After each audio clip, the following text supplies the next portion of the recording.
Bien, tout le monde est là?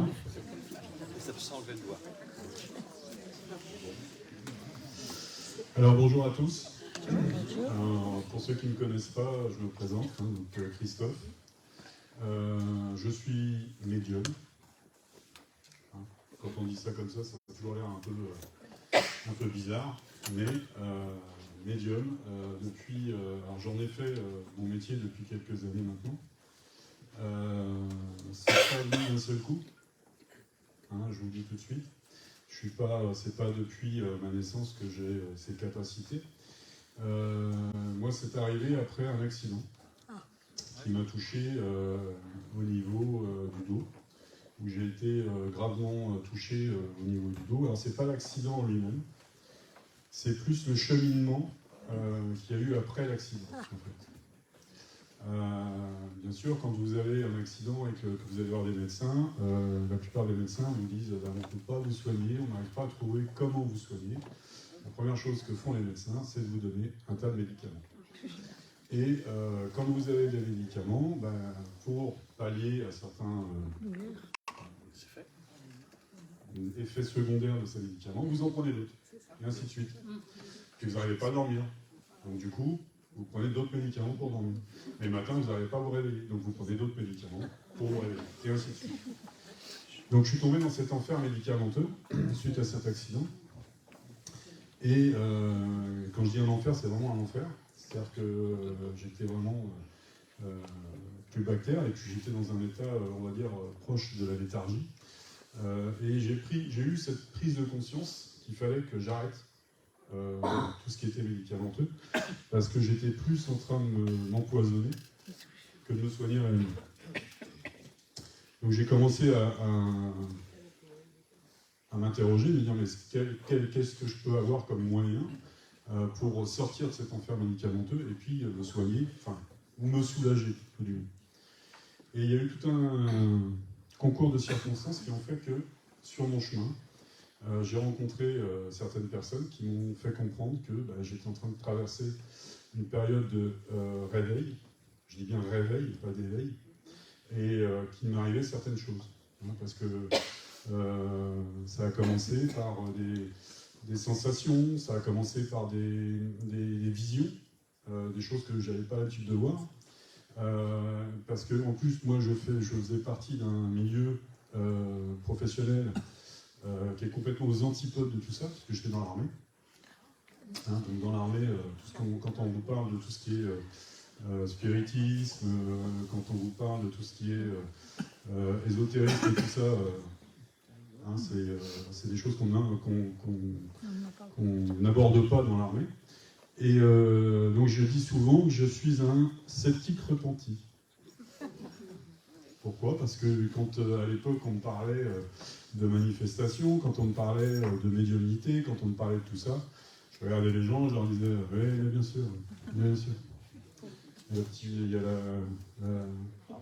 la marmotte qui met le papier autour du chocolat.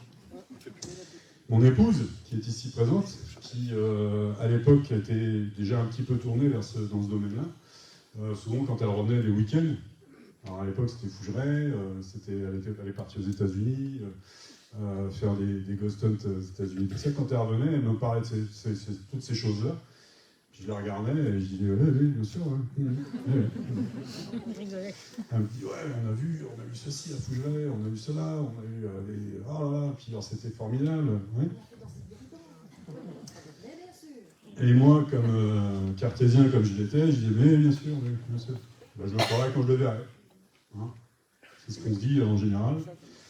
Et puis il est arrivé donc cet accident où je me suis retrouvé dans un état, on va dire, où j'ai eu pas mal de prise de conscience sur mon état général et que en fait j'arrivais à percevoir certaines choses.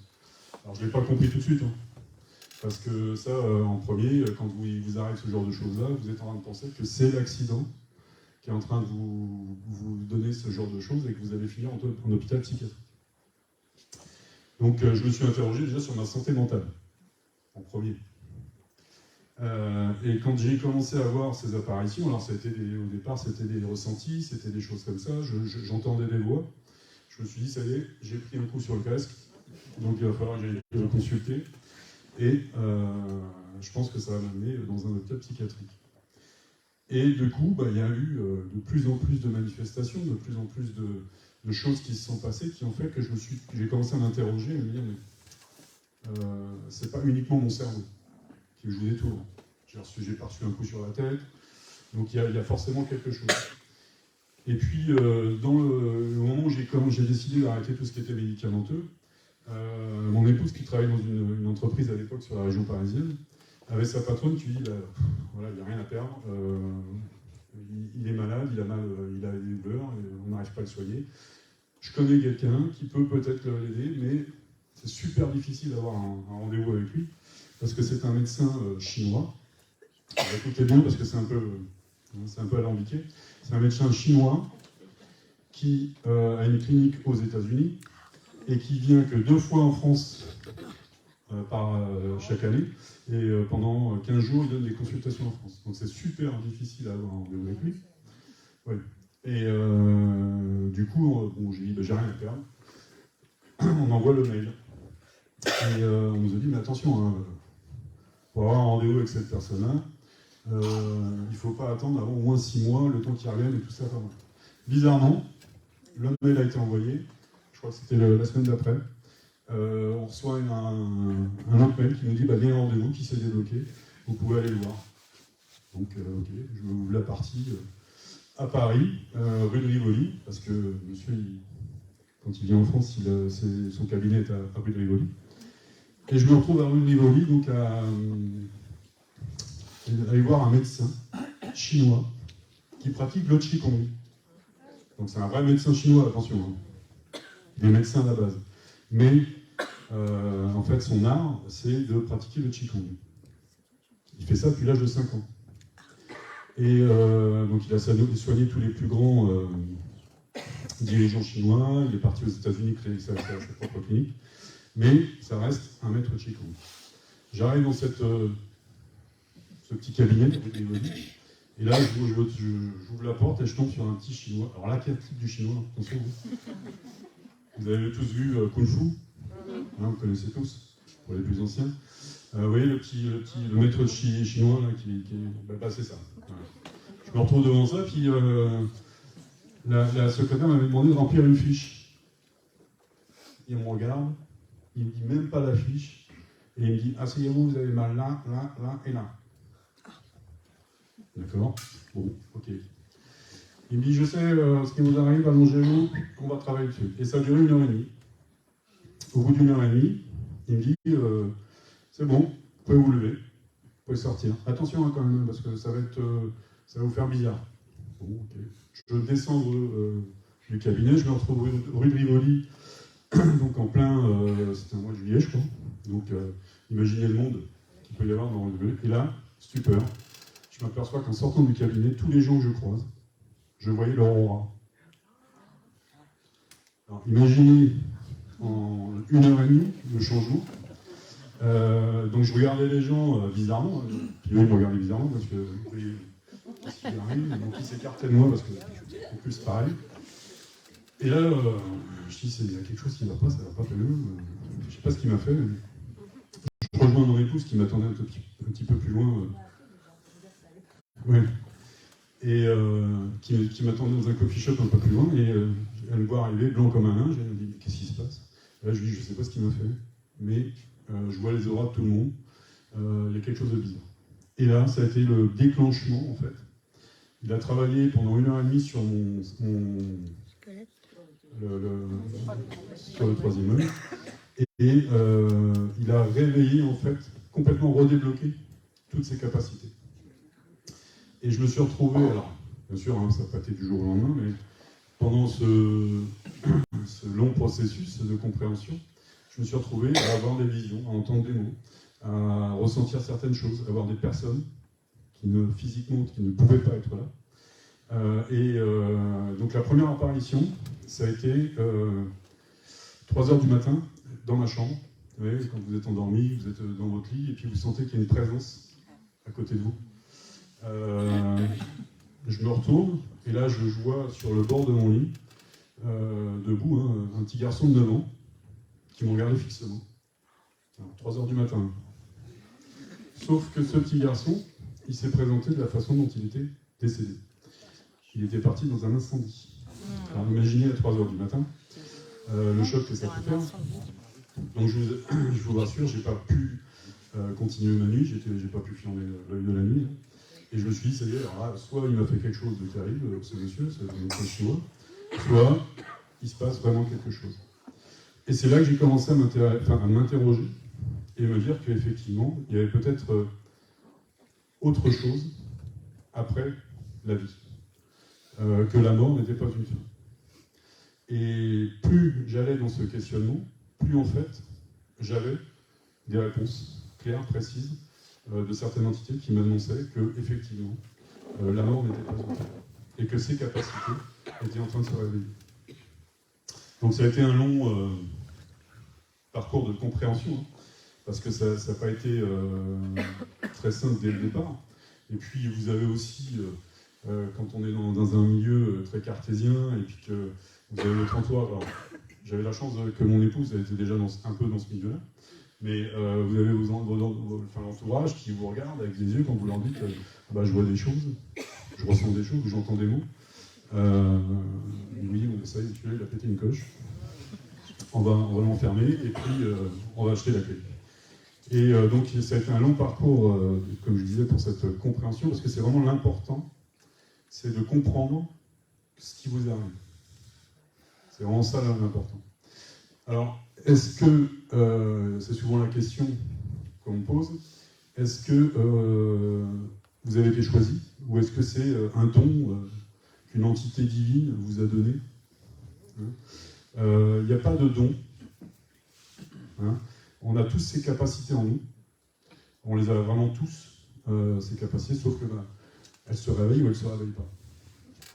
Vous pouvez travailler sur vos capacités personnelles, vous pouvez essayer de les mettre en avant, mais on a tous ces capacités en nous. Ce n'est pas réservé à une élite, ce n'est pas réservé à quelqu'un qui a été choisi par une entité divine, il faut mettre ça de côté. C'est des capacités que chaque personne qui est présente dans cette salle peut développer. Alors, moi, c'est après ce parcours, cet accident, mais il y a des gens, ça va être un choc émotionnel. On va perdre la perte d'un proche qui va déclencher ce questionnement et déclencher en fait ce processus de réveil spirituel. Donc, voilà, ça c'était pour vous expliquer un peu mon parcours en tant que médium et pourquoi aujourd'hui je me trouve devant vous, pour vous parler justement de tout ça. Alors la première chose, je tiens quand même à remercier Delphine et Pascal, et puis l'association. Et il y a une personne aussi que je voulais remercier, c'était Pierre. Parce que très belle synchronicité qui s'est passée, c'était fin d'année dernière, quand Delphine m'a contacté pour cette journée. Je faisais des ateliers à Fougeray. Et l'après-midi, Delphine me contacte pour me proposer de m'inviter à cette conférence aujourd'hui. Et on s'était vu, effectivement, mais bon, je vois tellement de monde à Fougeray que des fois, pour se rappeler de toutes les personnes qui viennent, j'avais un peu oublié. Je me dis, mais on est venu, on s'est vu, est-ce que ça vous intéresserait? D'accord. Je dis d'accord, ok, pas de souci. Et puis, bizarrement, le soir, je retourne à Fougeray. Et les gens étaient en train de manger, de dîner dans la salle de réception, j'allais dire. Dans la salle à manger. Et en attendant, je vais dans le salon gothique. Et je tombe sur la table qui est au milieu du salon gothique. Et en plein milieu de la table, sur quoi je tombe? Le livre de Pierre. Le livre de Delphine qu'elle a écrit pour son fils. Alors, je vais voir François, je lui ai demandé si le livre a été touché, si le livre, quelqu'un l'avait lu dans l'après-midi. Il me dit non, absolument pas, il était sur une étagère. Et personne n'en s'en est occupé. Il dit, j'ai pas souvenir que quelqu'un l'ait utilisé ou l'ait regardé. Donc je suis tombé sur le livre de Delphine en plein milieu de la table. Donc j'ai dit ça, c'est un signe. Donc j'en avais parlé à Delphine après. Et j'ai dit, bon, je pense que Pierre est en train de pousser derrière pour que je puisse être ici aujourd'hui et vous parler de tout ça. Donc une belle synchronicité, donc un grand merci à toi aussi. Alors, Delphine m'a demandé de vous parler cet après-midi avant de faire les contacts de fin. Je sais que vous êtes tous en train d'attendre pour le contact de fin. Si, je vous vois, vous êtes en train de mais avant de faire le contact de fin, je vais vous parler des vies antérieures. Alors, normalement, c'est à ce moment-là que tout le monde dit « Ah !» Merci. Je suis un peu moins seul. Donc les vies antérieures, c'est aussi quelque chose qui m'est arrivé sans le vouloir. C'est-à-dire que quand j'ai commencé à pratiquer, de faire du contact défunt, parce que ça a été une des premières choses que j'ai eues comme capacité qui s'est mise en place, il y a des moments où je faisais du contact défunt et j'avais des personnes en face de moi. Et les personnes, j'avais des informations qui arrivaient, des séquences de vie. Alors je dis séquences de vie parce que c'est souvent comme des petits films où c'est des photos, vous voyez, comme un roman photo qui apparaît, et qui correspondaient à des périodes de leur vie, à des périodes que ces personnes qui étaient en face de moi avaient traversées dans leur vie antérieure. Alors au départ, je n'ai pas fait attention parce que c'est peut-être une interprétation de mon cerveau sur certains messages. Sauf que quand j'ai commencé à en parler aux gens, leur dire bah, vous n'avez pas, je vois ça, je vois telle ou telle situation, les gens en face me disent bah oui, effectivement, ça correspond à quelque chose que je suis en train de vivre aujourd'hui. C'est pas uniquement une vie passée, mais ça fait écho avec quelque chose que je suis en train de vivre aujourd'hui. Donc j'ai commencé à m'intéresser et à me pencher et à essayer de travailler un peu plus sur les lectures de vie antérieure, comme on appelle. Et je me suis aperçu qu'en fait, ça amenait beaucoup d'informations, non seulement sur ce que vous avez pu vivre dans les vies passées, mais qu'il y avait une corrélation avec ce que vous étiez en train de vivre aujourd'hui. Souvent les gens... alors, la lecture de vie antérieure, quand on en parle comme ça, on se dit, mais alors, je vois tout de suite les questions arriver, je vous le dis tout de suite, parce qu'on les a tous posées au moins 1000 fois. Combien de vies on a eu? Non, ça on ne peut pas savoir. Je vous le dis tout de suite, comme ça met tout carte sur table. Est-ce que j'ai été Marie-Antoinette? Alors bizarrement, chez les femmes, c'est Marie-Antoinette. Chez les hommes, Napoléon. Vous savoir. Hein?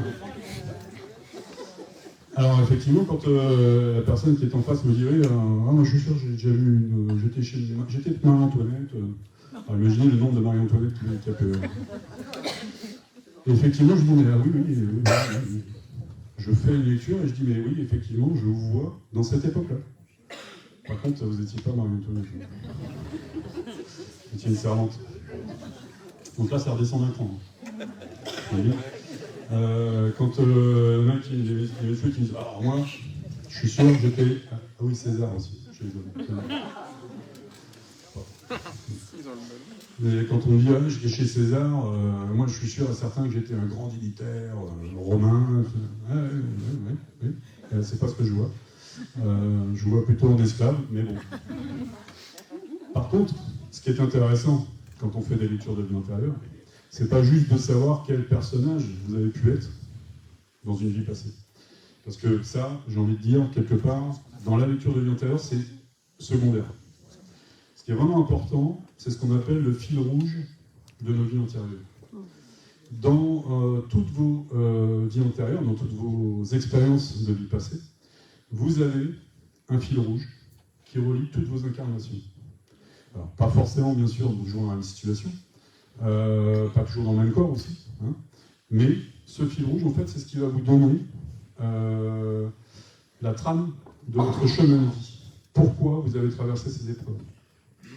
Pourquoi, par exemple, monsieur était maréchal ferrant au Moyen-Âge, hein, et il a fait tout ce qui était dans son possible pour pouvoir subvenir aux besoins de sa famille. Pourquoi il a traversé cette épreuve-là? Et après, on voit dans les différentes incarnations suivantes, qu'il y a toujours une corrélation dans ce fameux fil rouge, et surtout aussi dans une corrélation dans ce qui peut être en train de vivre dans cette incarnation présente.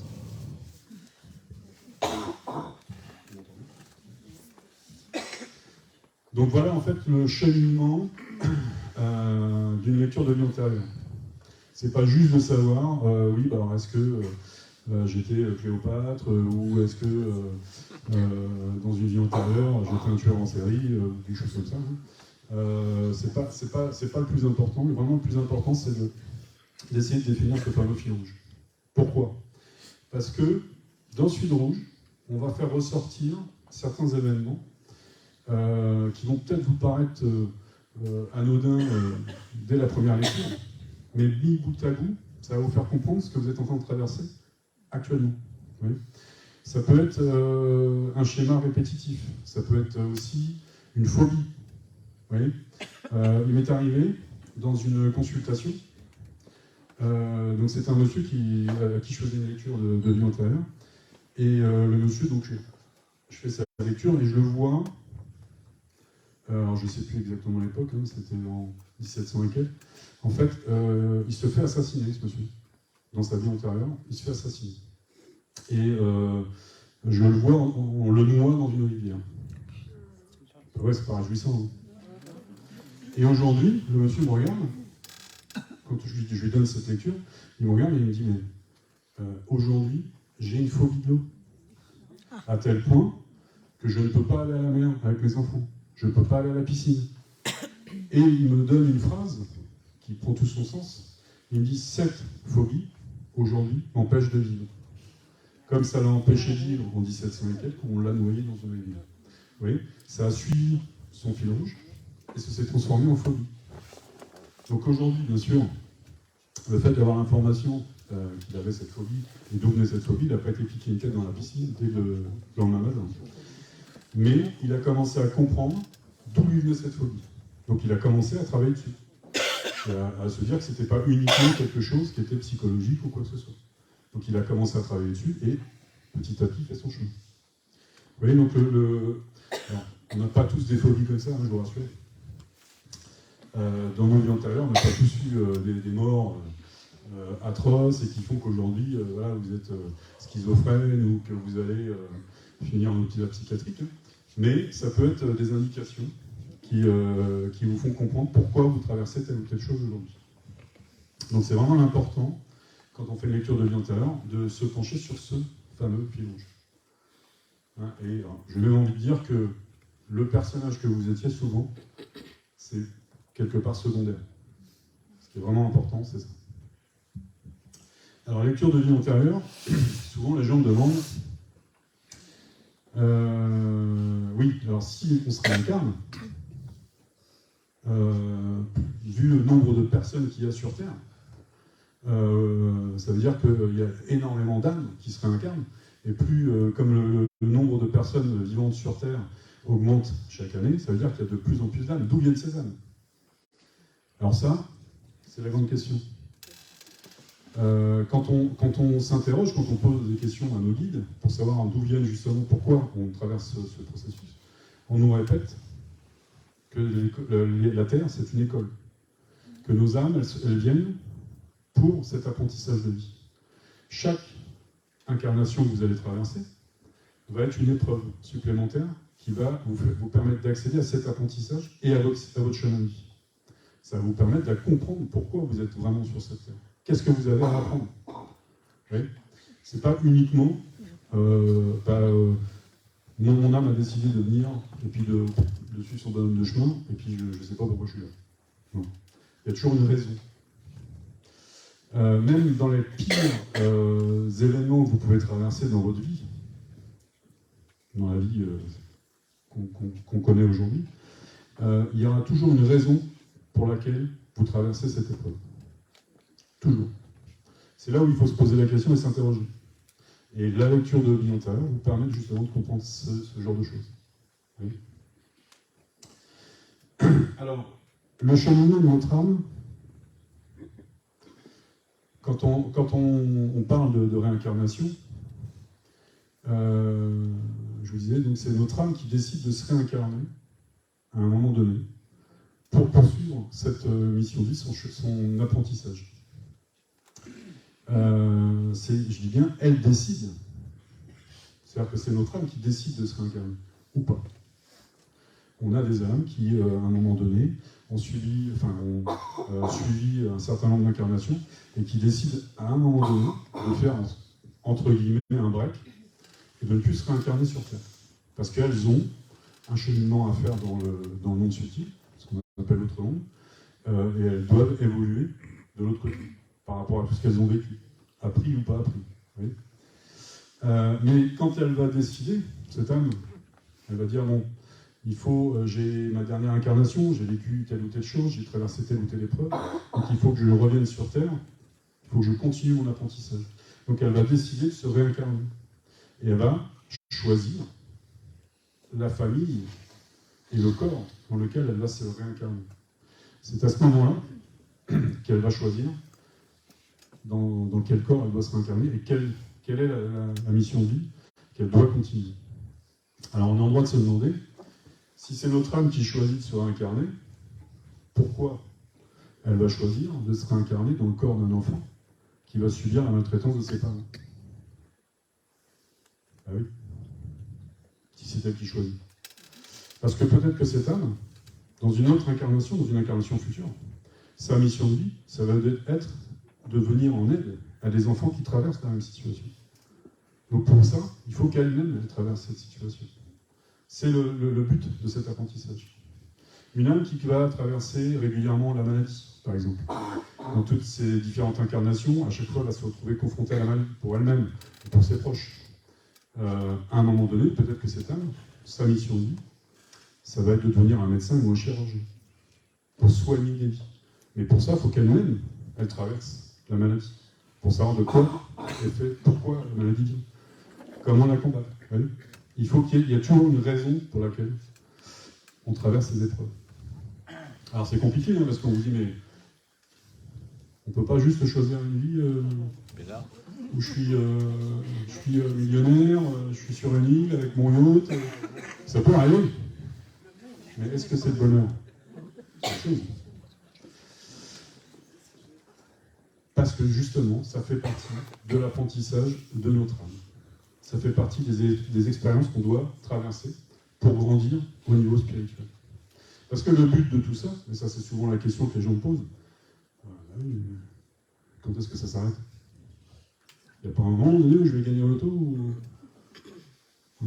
Peut-être pas. Mais en tout cas, le but de toutes ces incarnations, de ces apprentissages, c'est d'arriver à un moment donné à une prise de conscience que, justement, nous ne sommes pas que des êtres de chair et de sang.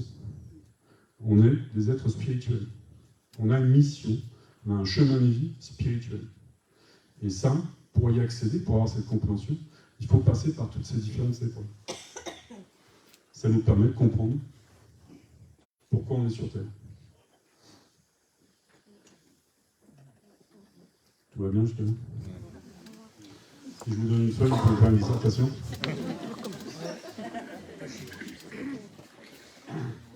Alors c'est toujours un petit peu compliqué pour les personnes qui... Alors vous avez les personnes qui vont... oh oui, alors ça moi, les vies antérieures, je suis sûr et certain que j'ai déjà eu 36 000 vies. Enfin, puis vous avez d'autres personnes qui me disent, moi j'ai pas du tout de souvenir de mes anciennes vies. C'est normal. Quand notre âme décide de se réincarner, elle va choisir, donc comme je vous disais tout à l'heure, elle va choisir le corps dans lequel elle va se réincarner. Elle va choisir aussi la lignée familiale dans laquelle se réincarner. Quand elle arrive dans le nouveau corps, il y a ce qu'on appelle un effacement de nos mémoires de vie antérieure. Pourquoi? Parce qu'imaginez ce qu'on appelle une vieille âme, qui s'incarne depuis très très longtemps, qui arrive dans un nouveau corps avec toutes ces informations, le cerveau humain ne tiendrait pas. Donc c'est un enfant qui serait perturbé. On enverrait certainement voir un psy ou quelque chose comme ça. Donc il y a cet effacement. Mais ce n'est pas un effacement total. On nous laisse quelques bribes de souvenirs, quelques indices sur lesquels on doit se pencher et qui nous font comprendre que justement, il y a eu quelque chose qu'on a déjà vécu. Alors vous avez déjà tous eu, je pense, cette impression quand vous arrivez dans un endroit, même si c'est la première fois que vous mettez les pieds dans cet endroit, mais vous vous dites, je suis déjà venu ici. Eh bien effectivement, peut-être que vous êtes déjà venu. Oui. Ça, c'est des indices, des réminiscences de nos vies passées. Il y a des gens qui arrivent dans un endroit, c'est la première fois, mais ils sont persuadés qu'ils sont déjà venus, qu'ils vont décrire une pièce qu'ils n'ont même pas encore visitée. Ils vont dire, là je suis sûr, si j'ouvre la porte, il y a un escalier derrière. Ils vont ouvrir la porte et effectivement il y a un escalier derrière. Donc c'est des réminiscences de vie passée.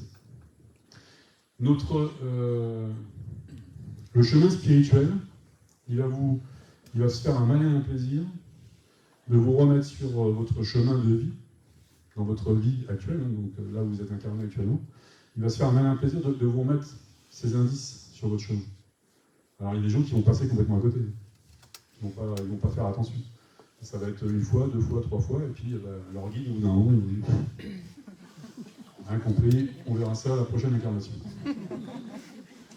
Mais il y a des gens qui commencent à se dire, mais oula, c'est un peu bizarre, je fais quelque chose de mes mains, ça peut être une façon de travailler, par exemple le bois, quelqu'un qui n'a jamais travaillé le bois, et qui est, par exemple, informaticien dans sa vie, et puis qui se dit, je ne sais pas pourquoi, mais sans apprendre, je sais travailler le bois.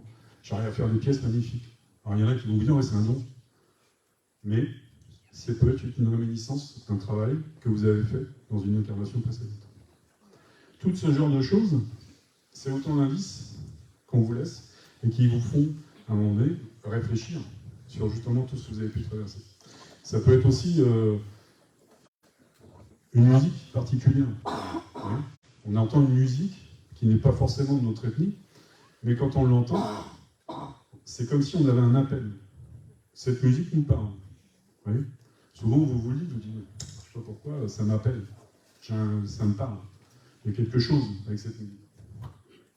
Et bien tout ça, ça peut être une musique qui fait partie d'une ethnie dans laquelle vous étiez incarné à une époque.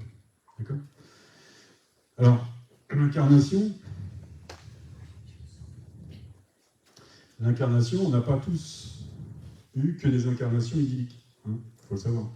Parce que justement, dans notre chemin de vie, dans nos incarnations précédentes, il a fallu qu'on traverse certaines épreuves. Donc des fois, il y a des choses qui ressortent en lecture de notaire, c'est pas toujours plaisant pour la personne qui l'entend.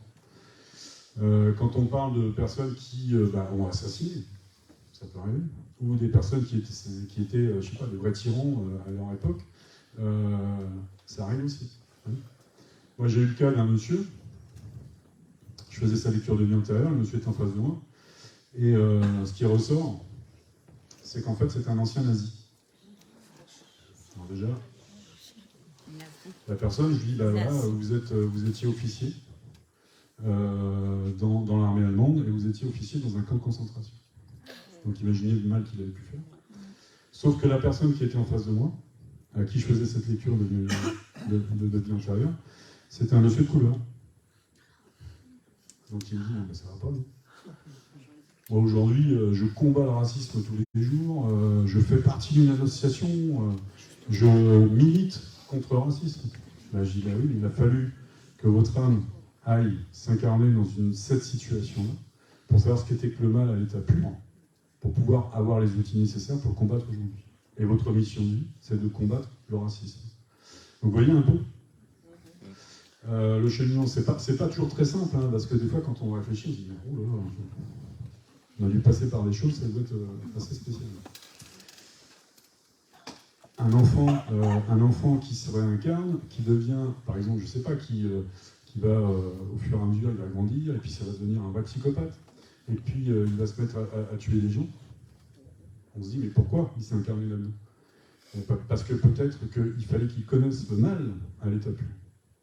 Parce que peut-être que dans une incarnation future, il va être là pour combattre le mal. Mais pour combattre le mal, il faut passer par là. C'est le but de nos incarnations.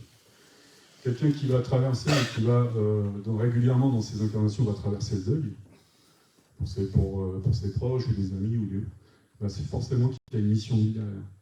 Souvent, on s'aperçoit que cette personne a une capacité à être là pour accompagner les gens qui sont en train de vivre. Oui. Mais pour avoir cette capacité, pour avoir cette compréhension, il faut qu'elle-même elle passe par cette case. Alors c'est pas toujours évident à concevoir, mais ça fait partie du cheminement.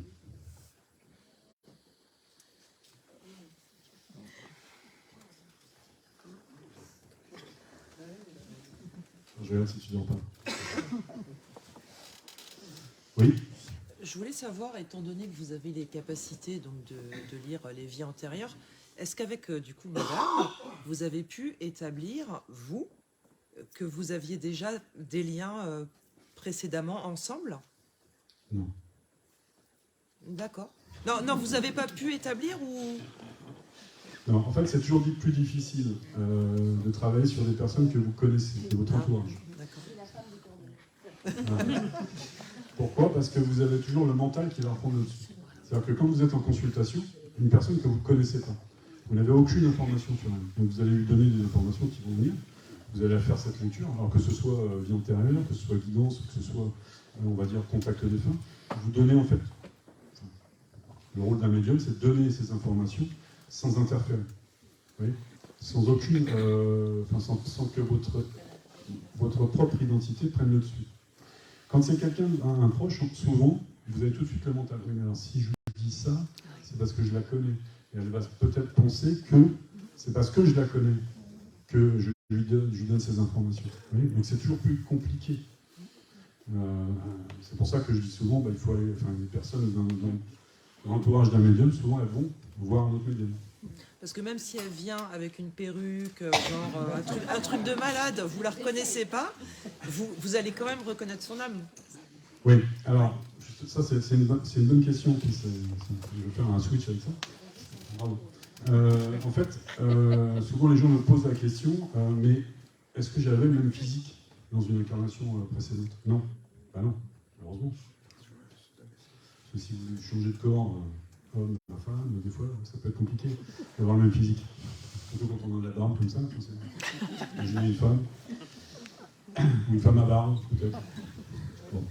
Mais non, on n'a pas le même physique, on n'a pas la même apparence. Mais ce qu'on reconnaît, nous, quand on fait de la lecture, c'est ce qu'on appelle de la lecture d'âme. C'est en fait, on reconnaît l'âme. Cette signature énergétique qui nous permet de savoir que c'est cette personne-là.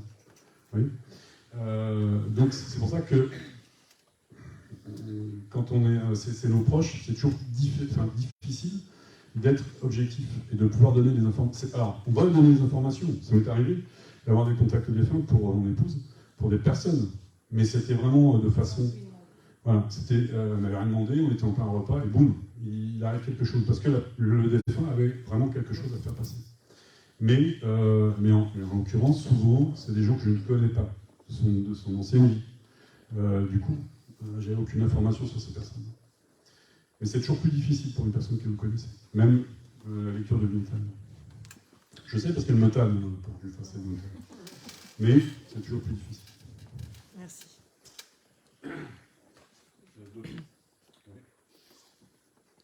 Plus de piles.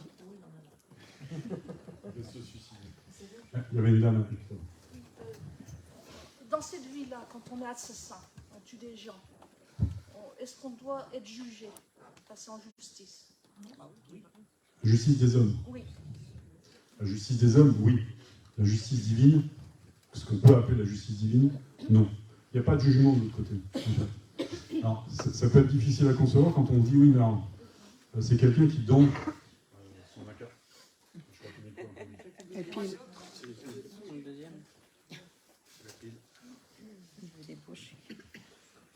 c'est Véronique qui a trop parlé.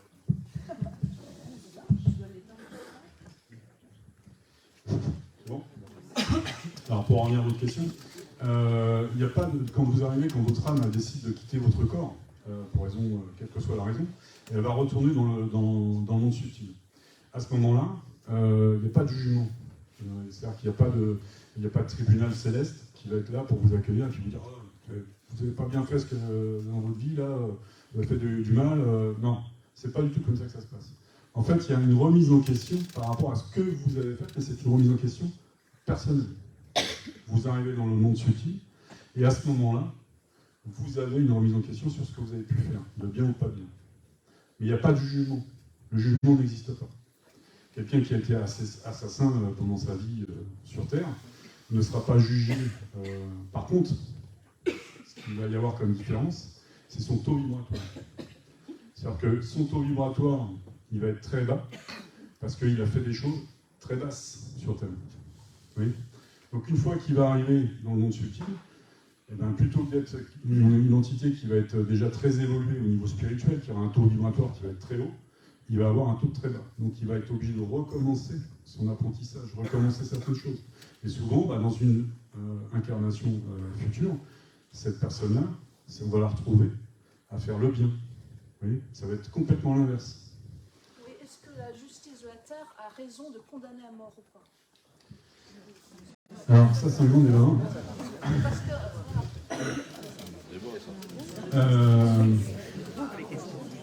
On parle de la justice des hommes. On parle de la justice des hommes qui ont mis en place une punition, entre guillemets, pour pouvoir justement punir les personnes qui font ce genre d'atrocité. Mais ça reste au niveau terrestre. Oui. Alors après qu'ils aient le droit ou pas, bien sûr, enfin, quelqu'un qui, dans son incarnation, va tuer des enfants ou qui va tuer des femmes, enfin bref, évidemment qu'il doit être jugé, il doit être retiré de cette société. Oui. Ça, c'est un autre débat. Mais c'est la justice des hommes.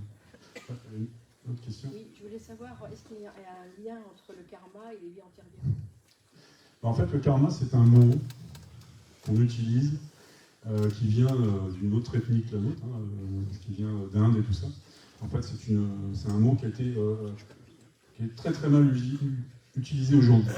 D'accord? Parce qu'aujourd'hui, on dit, ouais, alors c'est le karma, on reporte tout sur le karma. C'est ce que moi j'appelle, en fait, ce fameux fil rouge. Ouais. Donc, le karma, c'est le mot qu'ils utilisent tout. Il faut faire attention quand on parle de tout ce qui est spirituel, il faut faire très attention avec toutes ces interprétations qui viennent d'autres ethnies. Parce que ça fait un mélange, les gens ne s'y retrouvent plus. Karma, on parle de karma, on parle d'anakashi, on parle de tout ça, sauf que creusez un petit peu sur Internet. Vous allez voir qu'en fait, souvent, quand on parle par exemple d'annales akashiques, ou des bibliothèques akashiques, en fait, ça vient soi-disant du sanskrit et des choses comme ça. Sauf que, allez vous renseigner, ça n'a jamais été mentionné dans cette tradition-là. C'est une interprétation européenne par rapport à quelque chose qu'ils ont lu. Oui. Donc ils ont transféré ça en disant ah, on va faire un petit mélange et puis on va dire que c'est les annales akashiques. Sauf que les annales akashiques, aujourd'hui, quand on en parle, c'est une interprétation uniquement européenne. Donc il faut faire vraiment attention avec tout ça. Il y a une question là-bas. Quand vous dites, quand on passe de l'autre côté, on est sur un niveau basse fréquence, est-ce que pour vous, le médecin qui est dans le film Le Solar de Xavier Chico, qui est en basse fréquence quand il passe de l'autre côté, ça reflète réellement ça? J'ai jamais vu le film. Ça fait partie des films qu'on me demande de regarder, mais j'ai jamais eu le temps. J'ai jamais vu le film. Je ne pourrais pas vous répondre sur ce film-là. Mais en fait, imaginez quelqu'un, on va prendre une personne qui est incarnée et qui fait le bien autour d'elle dans cette incarnation, qui va être au service du son prochain, qui va toujours avoir le cœur sur la main, qui va donner aux autres sans attendre quoi que ce soit en retour. On va parler par exemple de l'abbé Pierre, vous voyez, qui a fait le bien énormément autour de lui, qui a voué sa vie à faire le bien. Même si, attention, il avait ses mauvais côtés, comme tout le monde, mais il a passé sa vie à faire le bien. Cette personne, bien sûr, quand elle va quitter son corps terrestre, elle va arriver avec un taux vibratoire très élevé déjà, puisqu'elle a fait le bien sur Terre. Quelqu'un qui a été toujours dans le matérialisme, qui va ne penser qu'à lui. Je ne parle pas forcément de quelqu'un qui va faire du mal dans sa vie, dans son incarnation, mais quelqu'un qui va être dans le matérialisme, qui va penser qu'à sa propre expérience, son évolution professionnelle ou financière, qui va ne penser qu'à ça. Vous voyez, lui, il aura un taux vibratoire très très bas par contre. Donc il va falloir, quand il va arriver de l'autre côté, cette remise en question. Donc il n'y a pas de jugement. On le met en face de ce qui s'est passé, de ce qu'il a fait. C'est juste ça. Il n'y a pas de jugement. Mais c'est vraiment très sombre. C'est pas forcément sombre. Vous voyez, quelqu'un un tueur en série, fatalement, il va arriver avec un taux vibratoire très bas, et il va être... Alors, ça aussi, c'est pareil, les mecs, ils vont vous dire, c'est du bas astral. Ça, c'est pareil, ils mélangent tout avec... donc, il faut faire attention avec toutes ces terminologies qui, en fait, ne font qu'une seule chose, c'est de faire perdre la tête aux gens, parce que les gens ne s'y retrouvent plus. Quelqu'un qui est mauvais dans sa vie, fatalement, va arriver de l'autre côté mauvais. Oui. Donc, en tant qu'entité, le temps qu'il comprenne qu'il a fait du mal dans sa vie sur Terre, le temps qu'il comprenne qu'il faut qu'il augmente son taux vibratoire pour pouvoir se dégager justement de ce taux vibratoire très bas, il va rester en tant qu'entité dans le monde subtil avec cette façon qu'il avait, qu'il était sur Terre. Oui, il va toujours être pas faire peut-être du mal, mais colérique, il va être jaloux, ce genre de ressentiments qui sont complètement terrestres. Oui, parce qu'il a été comme ça toute sa vie. Il faut qu'il attende cette modification. Et c'est là qu'il y a cet éveil, ce réveil spirituel où les gens commencent à augmenter leur taux vibratoire, dans les entités. Donc c'est pour ça qu'on a affaire des fois à des entités, ça peut être Château de Fougeray ou dans n'importe quel autre endroit, hein, puisque les entités sont partout. Il n'y a pas besoin d'avoir un endroit spécifique, même si il y a des endroits qui sont beaucoup plus chargés.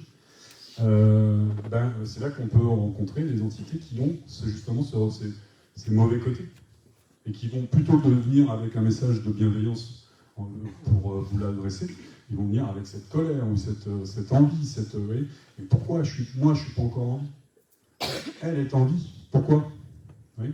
Donc ça peut être ça. Et là on dit oula, l'exorcisme n'est pas loin, mais en fait c'est ça. Donc il faut qu'elles attendent de pouvoir augmenter leur taux vibratoire. Je crois qu'il y avait une autre question. Je voulais savoir si les personnes qu'on a dans notre famille, leurs âmes, est-ce qu'on peut les retrouver dans d'autres vies antérieures, mais du coup sous d'autres personnes?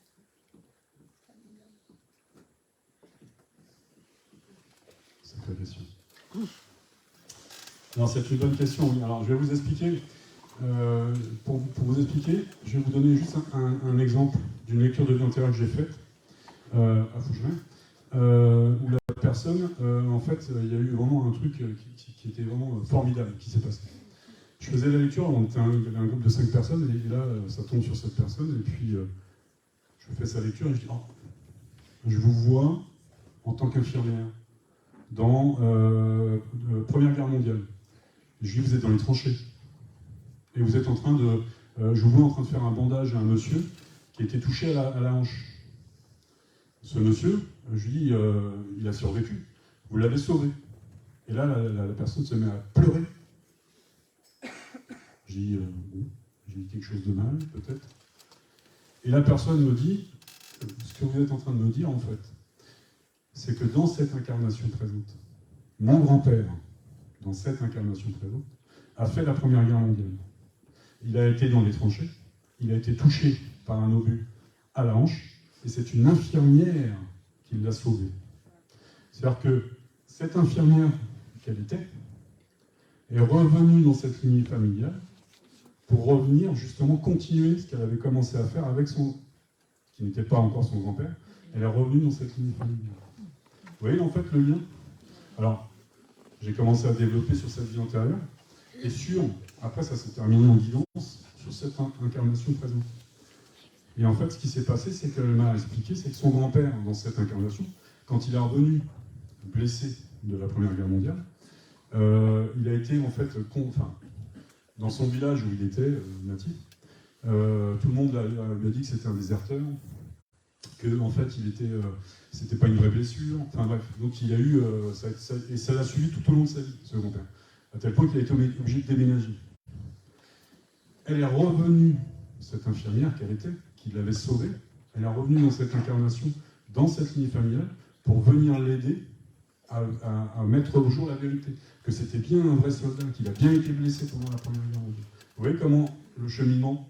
Donc on peut retrouver, effectivement, des personnes qu'on a croisées. Alors, je vais faire un switch avec cette question-là sur ce qu'on appelle la famille d'âme. Parce que souvent les gens me posent la question, mais les familles d'âme, c'est quoi? Est-ce que la famille d'âme fait partie de la famille, de notre lignée familiale? C'est deux choses différentes. La lignée familiale, c'est ce qu'on appelle la ligne bleue, c'est la ligne de sang. C'est celle dans laquelle vous vous incarnez à l'instant présent. Ça, c'est votre lignée familiale que vous avez choisie pour vous réincarner.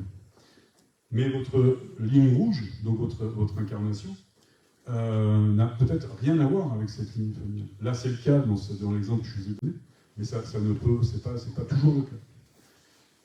Par contre, quand on parle de famille d'âme, c'est parce que vous avez des regroupements d'âmes qui, en fait, vont toujours se retrouver dans des situations différentes, mais qui vont toujours, quand elles vont revenir dans le monde subtil, elles vont se regrouper entre familles d'âmes pour justement faire un point sur ce qu'elles ont appris, oui, quand les moments où elles se sont recroisées. Parce que, en fait, cette famille d'âmes va être là, va se croiser régulièrement pour justement s'apporter de l'aide. Mais c'est pas toujours, par exemple, elles vont pas se recroiser toujours en tant que femme ou mari, ou en tant que sœur et frère, ou des choses comme ça. Mais ça peut être le cas, mais des fois c'est complètement différent. Ça peut être deux personnes dans une incarnation, ou même vous pouvez vous retrouver en conflit avec cette personne. Parce que ce conflit va vous permettre de grandir, d'apprendre certaines choses. Donc cette âme qui fait partie de votre famille va venir vous rejoindre pour vous apporter ça. Oui, mais ça ne veut pas dire qu'elles font partie de votre lignée familiale dans laquelle vous vous êtes incarné aujourd'hui ou précédemment. Oui. Est-ce qu'une fois que du coup on est décédé et que je sais pas comment on dit, mais quand on monte en haut, est-ce qu'on a les souvenirs de toutes les vies ou juste de celles qu'on a eues? Alors, je viens de monter en haut. Je sais pas comment dire, mais oui, je sais. Vous savez pourquoi on dit qu'une âme monte? Alors souvent, on a tout de suite cette connotation en fait religieuse. On dit ah oui, l'âme, une fois qu'elle quitte le corps, elle va monter au paradis. Oui. En fait, ça c'est une interprétation religieuse, parce que en fait là, quand on parle d'une âme qui monte, c'est que justement elle augmente son taux vibratoire par rapport à son vécu, ce qu'elle a vécu. Donc ça n'a rien à voir avec le paradis ou l'enfer. Oui. Par contre, une fois que oui, elle retourne de l'autre côté, elle a accès à toutes ces informations. Oui. Donc effectivement, elle va savoir quelle incarnation elle a eue, pourquoi elle s'est incarnée dans telle ou telle situation, et ce qu'il faut qu'elle fasse, soit continuer ou pas. Oui. Parce que vous avez des âmes qui, à un moment donné, disent stop, je ne veux plus m'incarner sur Terre. J'ai réussi à atteindre un niveau vibratoire qui était très élevé, parce que j'ai compris certaines choses dans toutes ces expérimentations, donc maintenant je ne veux plus m'incarner sur Terre. Et on ne les retrouve plus en tant que personne incarnée physiquement sur la planète Terre. On les retrouve sous forme de guides. Oui. Plus elles vont grandir, plus elles vont avoir en fait une spiritualité très haute qui vont leur permettre d'avoir accès à d'autres informations. Je vous rassure tout de suite, nous on n'a pas accès. C'est pas la peine de me poser la question, vous la voyez venir. On n'a pas accès à ces informations. Et c'est ce complément d'information qu'on veut obtenir qui fait, c'est un petit peu la carotte en fait du coup pour redescendre. C'est ça en fait. Plus on va descendre, plus on va expérimenter, et plus quand on va remonter, on aura accès à des informations. C'est ça. C'est le but en fait d'augmenter ce taux vibratoire. À un moment donné, votre âme va décider de ne plus s'incarner parce qu'elle aura atteint un taux vibratoire où elle aura accès à certaines informations qui vont lui permettre de dépasser en fait ce besoin de venir expérimenter sur Terre. Oui, ce que vous venez de dire, ça me paraît un petit peu compatible avec la religion finalement. Parce qu'on ne peut pas dire que ceux qui reviennent se réincarner, c'est un peu une forme de purgatoire, et puis que ceux qui atteignent le statut de guide, c'est ceux qui vont... Non, mais dans la religion, c'est une interprétation en fait de tout ça. C'est-à-dire qu'aujourd'hui, purgatoire, enfer, paradis, en fait c'est exactement cette interprétation du catholicisme par exemple, vous voyez, qui vont vous parler de ça, parce que c'est de leur interprétation. Dans d'autres ethnies, ils vont vous parler d'autre chose. Quand on a des ethnies qui n'ont aucun lien avec la religion, qui sont plus dans le côté animiste en fait, de cette spiritualité, ils vont vous parler justement qu'il y a ce retour pour ce que nous on pourrait appeler le purgatoire, par exemple, ou l'enfer ou le paradis. Oui. Mais ça, c'est une interprétation religieuse. Pourquoi on a ces termes aujourd'hui qui sont religieux? Oui, on parle de paradis, on parle d'enfer, on parle de âme qui monte, on parle de purgatoire, on parle de tout ça. Parce qu'en fait, nous, depuis des siècles, on est figé dans cette, on va dire, cette étude, enfin cette façon qu'on nous a inscrit pour rester dans tout ce qui était judéo-chrétien. Oui, donc on a cette interprétation-là. Mais il faut sortir justement de tout ça. C'est-à-dire que tout ce qui est religieux aujourd'hui, alors attention, je ne critique pas la religion. Les personnes qui sont religieuses, alors que ce soit bouddhisme, que ce soit catholique, que ce soit n'importe quelle religion, au contraire, si elles se sentent bien dans cette religion, il faut qu'elles continuent dans cette religion. Je ne critique pas la religion, mais il faut remettre les choses à leur juste place. C'est-à-dire qu'à un moment donné, quand on regarde les civilisations aujourd'hui, on s'aperçoit qu'en fait, toutes les religions ont la même base. Quelle que soit la religion sur Terre, elles ont toutes la même base. La seule chose qui change, c'est l'interprétation que les gens leur ont donnée. Donc c'est pour ça qu'il y a des guerres de religion aujourd'hui. Hein, parce que chacun va dire, c'est moi qui ai raison, c'est pas toi. Donc c'est uniquement ça.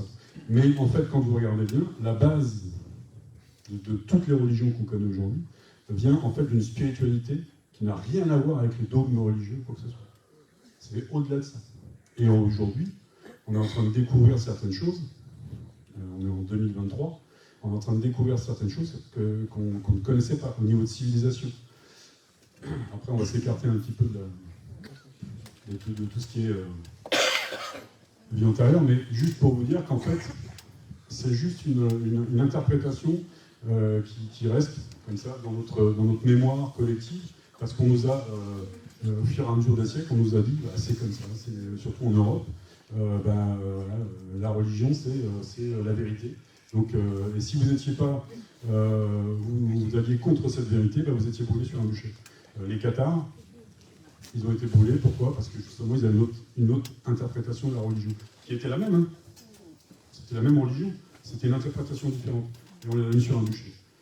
Moi, aujourd'hui, le métier que je fais, 2023, si je l'avais fait en Moyen-Âge, bah, je serais déjà brûlé sur un bûcher. Ça ne veut pas dire qu'en 2023, je n'ai pas reçu des menaces de mort. Parce que ça arrive encore. Vous avez encore des gens aujourd'hui qui sont tellement fermés et tellement dans cette idéologie judéo-chrétienne qui, pour eux, en fait, vous êtes un hérétique. Oui.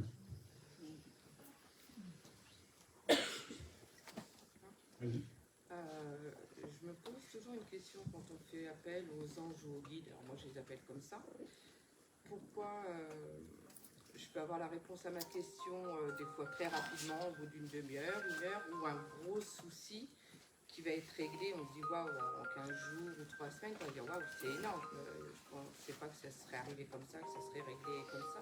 Et pourquoi des fois on fait appel à eux, il n'y a rien. Il n'y a rien.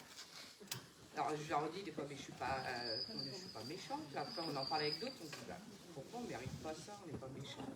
Pourquoi pas de réponse? Simplement parce que c'est pas le moment. Vous devez continuer votre expérimentation. Les gens, aujourd'hui, en fait, c'est typiquement humain d'être dans l'attente. C'est typiquement humain d'être, justement, de dire, bah, j'ai posé une question, je veux une réponse. Mais ça veut dire qu'ils nous entendent et ça va juste mettre plus longtemps. Et à nous d'être patients. Quel est le message, c'est ça? Aujourd'hui, la notion de temps, c'est nous qui l'avons définie. C'est-à-dire que tout ce qu'on connaît au niveau du temps, comment il a été découpé le temps, c'est typiquement humain, terrestre. De l'autre côté, là-haut, alors je dis là-haut, mais de l'autre côté, en fait, le temps n'existe pas. Il n'y a pas de notion de temps. Quand on a un message d'un guide et qui nous donne ce message, ça va arriver, ok. Mais il ne va pas nous donner, ça va arriver dans 5 jours, ça va arriver dans une semaine, ou ça va arriver l'année prochaine. Il va nous dire, ça va arriver. Après, c'est à nous, en tant qu'être humain, d'être patient. Et de se dire, de toute façon, si ça doit arriver, je n'ai qu'une chose à faire, c'est d'attendre. Ou alors, peut-être que si on n'a pas de réponse, c'est que ce n'est pas le bon chemin pour nous, tout ça. Ou forcément pas le moment. Peut-être des fois, vous n'êtes pas dans une période de votre vie où vous devez avoir cette réponse. Oui, vous devez encore avoir certaines choses qui vous arrivent pour comprendre. Oui. Parce que si on vous donnait là, aujourd'hui, dans cette assemblée, imaginez que vous avez mon guide. hein, qui me donne certains éléments de réponse et qui va me dire, bah voilà, il faut leur dire ça, ça, ça et ça. Mais combien de personnes dans la salle est réellement prête à entendre ces réponses? C'est ça le problème, c'est ça qu'il faut aussi se mettre. C'est que quand on pose une question, que ce soit à nos guides ou quoi que ce soit, on n'est pas forcément dans le bon moment. Il faut qu'on ait ce recul nécessaire, il faut qu'on ait ce réveil spirituel pour avoir justement tous les outils nécessaires pour comprendre cette réponse. Parce que si je vous donne certaines choses aujourd'hui, admettons, hein, si mon guide me donne des informations sur la vie après la mort, imaginez le nombre de personnes qui vont être choquées là. Je vous donne quelque chose de tangible. Une preuve irréfutable que la vie après la mort existe. Alors, bien sûr, vous êtes là dans une conférence, donc vous avez déjà un intérêt pour ça. Et imaginez le nombre de personnes qui vont être perturbées. Et qui vont dire, mais ça veut dire que depuis 200 ans, l'Église nous ment. Vous imaginez le nombre de guerres qu'il peut y avoir, le nombre de choses qui peuvent se dérouler, si on amène tout d'un seul coup, toutes ces informations. Donc aujourd'hui, sur Terre, en tant qu'être humain, on n'est pas prêt pour avoir ces informations. Donc des fois, il faut juste attendre. Donc vous parlez à votre guide, vous posez la question, il ne faut pas attendre une réponse. Ou quelque chose qu'on veut, qu'on pense qui nous serait bénéfique ou qui nous apporterait du bonheur, si on ne l'a pas. C'est suivant aussi comment vous posez la question. Parce que si vous posez la question, vous dites « Ah, j'aimerais que ça s'arrange », c'est que vous n'êtes pas sûr. Donc vous envoyez un message à l'univers, comme quoi vous n'êtes déjà pas sûr. J'aimerais, mais ce serait bien. Non? Quand vous voulez changer une situation, par exemple, vous envoyez un message à l'univers, il ne faut pas j'aimerais ou je souhaite que, ou non, c'est je fais, je suis. Ça, c'est la différence. Si vous envoyez un message que c'est déjà en train de se mettre, enfin, déjà mis en place, là, vous allez avoir le retour nécessaire. Oui. C'est aussi la formulation de la question. Les âmes se réincarnent uniquement en être humain, jamais en animal ou en autre être. Ça, c'est une bonne question. Ça, c'est une bonne question parce que, justement, dans certaines... dans d'autres civilisations, on vous dit qu'il faut faire attention parce que une âme humaine peut se réincarner en animal. Sauf que le but de la réincarnation, c'est d'augmenter son taux vibratoire. Les animaux sont sur un taux vibratoire différent du nôtre. C'est-à-dire que ça voudrait dire que non seulement vous allez baisser votre taux vibratoire, et en même temps vous allez modifier votre taux vibratoire. Ce qui n'est pas le but de la réincarnation. Voilà. On a tous ce côté animal, attention. Mais c'est le côté animal. C'est-à-dire qu'on a tous, dans le monde subtil, alors après on va partir dans d'autres interprétations, mais on a tous ce qu'on appelle des esprits alliés au niveau des animaux. Les animaux sont là et ils nous accompagnent pour nous apporter leurs bienfaits et leurs capacités dans des situations particulières de notre vie. Ça ne veut pas dire que cet animal, c'est un être humain. Oui. Par contre, parce que, franchement, hein, quand vous faites appel à votre esprit allié pour vous sortir d'une situation compliquée, si vous êtes sûr que cet animal était un homme avant, ça met tout de suite des doutes. Moi, je préfère faire confiance à un animal. Moi, je vous le dis tout de suite. Ça me regarde que moi. Mais voilà, on a les esprits alliés. Ils sont là, ils sont autour de nous. Chaque personne a son propre esprit allié. Un ou plusieurs, qui va venir pour des situations bien particulières de notre vie. Mais si on vous laisse incarner en animal, c'est vrai qu'on change notre taux vibratoire. Et qu'on descend, puisqu'ils ne sont pas sur le même taux. Donc ça, c'est le message, parce que ça, c'est une question qui revient souvent.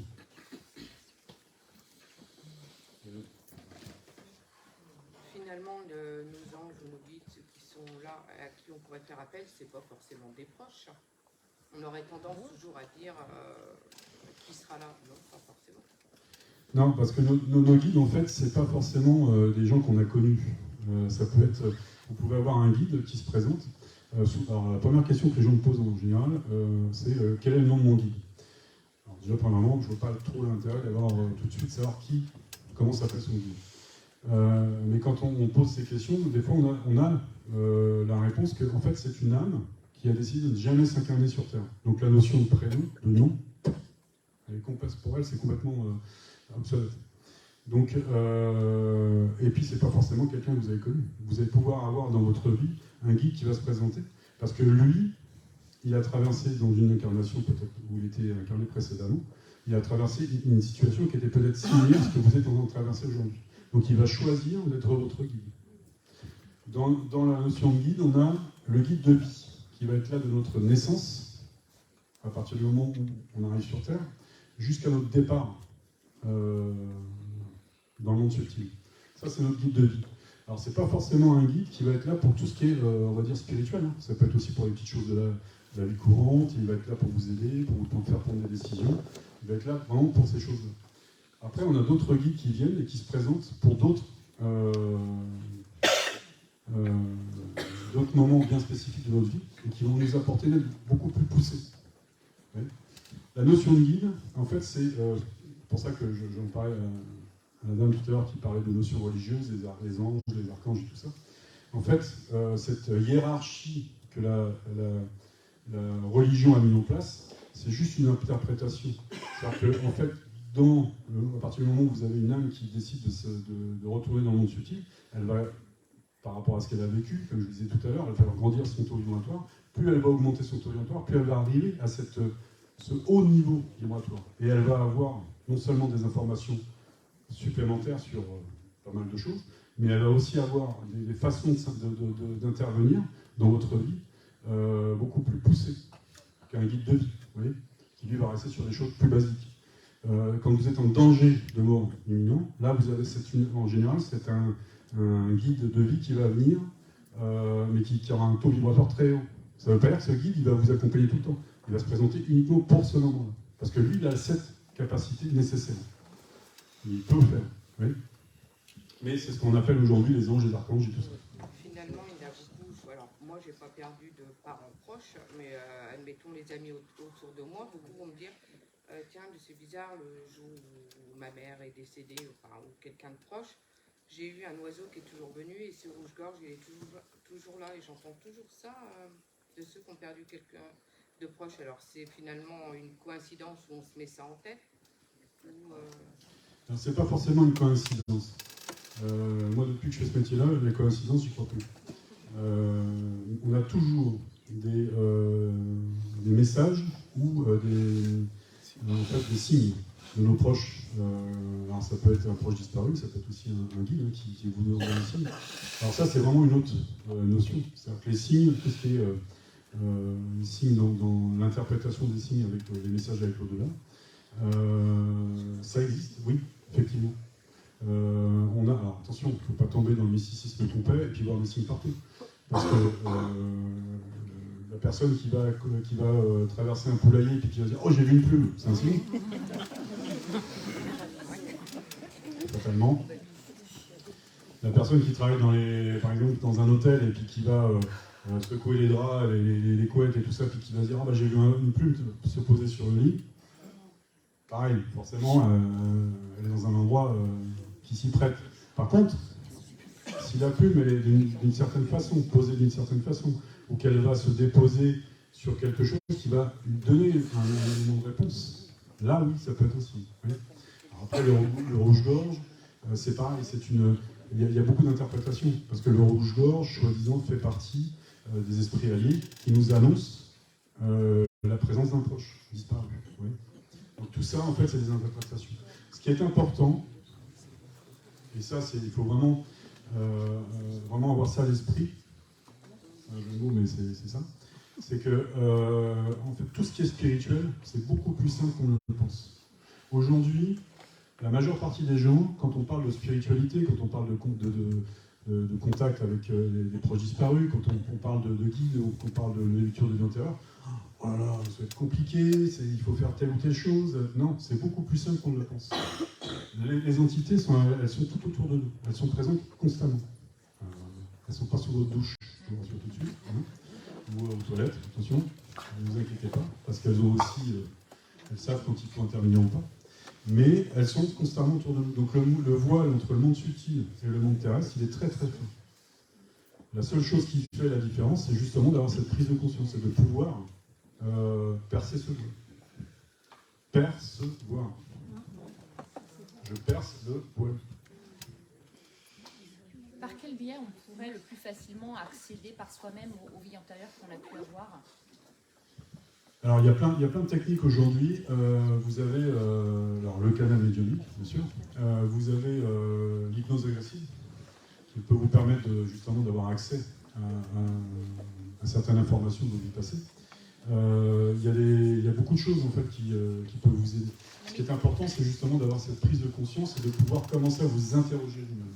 La méditation peut en faire partie. Et la méditation, alors une grosse méditation, hein, parce que la méditation, la personne qui fait 5 minutes de méditation ou un quart d'heure de méditation chaque semaine, c'est pas suffisant. Il faut rentrer dans une habitude, c'est un mode de vie. Où vous allez pouvoir accéder justement à un état de modifié de conscience qui va vous permettre d'avoir accès à certaines informations. Quand on parle de toutes ces capacités, c'est-à-dire la lecture des vies antérieures, la guidance, le contact défunt, on est obligé de se mettre dans un état modifié de conscience qui nous permet justement de percer le voile et de pouvoir avoir accès à ces informations. Mais il faut travailler sur cette façon.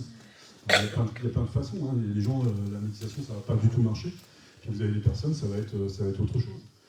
Mais vous, sans vous en rendre compte, vous le faites tous les jours. Vous ne vous en rendez pas compte, mais vous le faites tous les jours. Quand vous êtes en voiture, vous êtes en train de rouler, et puis vous arrivez à un stop, et vous dites, oh vache, je me suis arrêté au stop et j'ai aucun souvenir des 5 dernières minutes de conduite que j'ai eues. Vous êtes rentré dans un état modifié de conscience. Cet état modifié de conscience, ça s'apparente à une hypnose. Oui. Cet état modifié de conscience, ça vous permet justement d'avoir accès à certaines informations. Alors là, vous avez votre subconscient qui rentre en pilotage automatique, qui va accélérer, freiner. Même si vous êtes dans cet état modifié de conscience et que vous avez quelqu'un qui traverse devant vous, votre subconscient va vous permettre de freiner, heureusement. Mais vous rentrez dans cet état modifié de conscience. Vous le faites tous les jours. Ça, c'est une méditation très poussée, où vous allez pouvoir avoir accès à certaines informations. Vous êtes accaparé par une tâche. Vous êtes chez vous, ou au travail, ou quoi que ce soit, et puis vous êtes, par exemple, vous avez un dossier sur lequel vous travaillez, et puis vous êtes complètement accaparé sur ce dossier. Voilà. Ce dossier, alors ça, je parle de dossier, mais ça peut être une tâche chez vous, vous êtes en train de dessiner, par exemple. Vous avez envie de dessiner, vous êtes en train de dessiner ou de peindre. Vous êtes complètement accaparé par cette tâche, vous rentrez dans un état modifié de conscience. C'est-à-dire que tout ce qu'il va y avoir autour de vous, même si quelqu'un vous parle, vous allez être complètement déconnecté. Vous n'allez pas l'entendre. Parce que la personne, elle est restée sur un plan vibratoire, un taux vibratoire qui est terrestre, où vous avez commencé à vous élever. Vous êtes rentré dans cet état modifié de conscience. Ça, c'est des exercices qu'on peut faire régulièrement, retrouver cet état modifié de conscience pour justement avoir accès à ces informations. Alors après, comment faire la différence entre ce que je vais avoir comme image de mes vies antérieures, par exemple, et la réalité? Parce que c'est pas mon cerveau qui fait que je me vois habillé de telle façon ou que je me vois dans telle situation, dans une autre vie. Oui. Ça, c'est un autre travail. Vous rentrez dans cet état modifié de conscience. Après, il faut apprendre à effacer complètement sa personnalité pour pouvoir justement éteindre le mental.